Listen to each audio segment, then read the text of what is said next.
Усман Кудрач, поздравляем вас с победой и ваши комментарии по сегодняшней игре. Да, спасибо, спасибо. Я также поздравляю всех, весь народ таджикский, болельщиков, которые нас поддерживали, Федерацию футбола, что нам создали вот такие условия, и мы готовились хорошо. Вот. Ребятам большое спасибо, всем моим коллегам в Таджикистане спасибо, и тренерам высшей лиги, первой лиги, и тренерам дубля. Всем большое спасибо, потому что этот результат мы, несмотря ни на что, мы будем уже вторые, вот как бы это очень хорошо, поэтому огромное спасибо всем.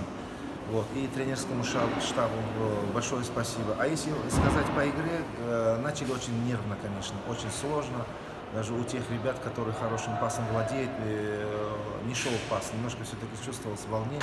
Но они молодцы, вот, перебороли свой вот этот стресс и забили хорошие голы, нормальные голы. Под конец немного успокоились, пошел у нас пас.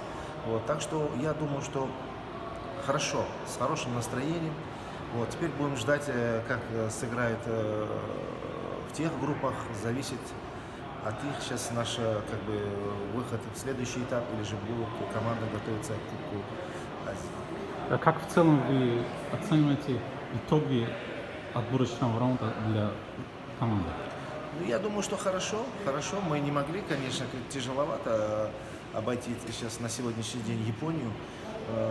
Но очень хорошо выступили. Я думаю, что вот единственное, вот сейчас по итогам, как вы задаете вопрос, одна осечка у нас получилась, что в ничью сыграли в Киргизии. Вот эти двух очков сейчас не хватает, и мы ждем другие результаты. А так, в принципе, я вот вижу, как тренер, рост у футболистов во всех отношениях. Может быть, это мелко, это мелкими шагами, но зато надежно. Вот, есть рост, ребята сами чувствуют, коллеги тоже об этом говорят, специалисты, которые как бы признанные специалисты ФИФА, АФК, мы с ними общаемся и с друзьями, и коллегами, все признают, что очень интересная команда, единственное, надо работать, дисциплину налаживать, конечно, до конца.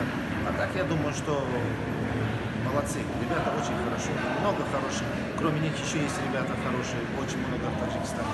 Надо также дальше работать, трудиться. Спасибо и удачи. Спасибо.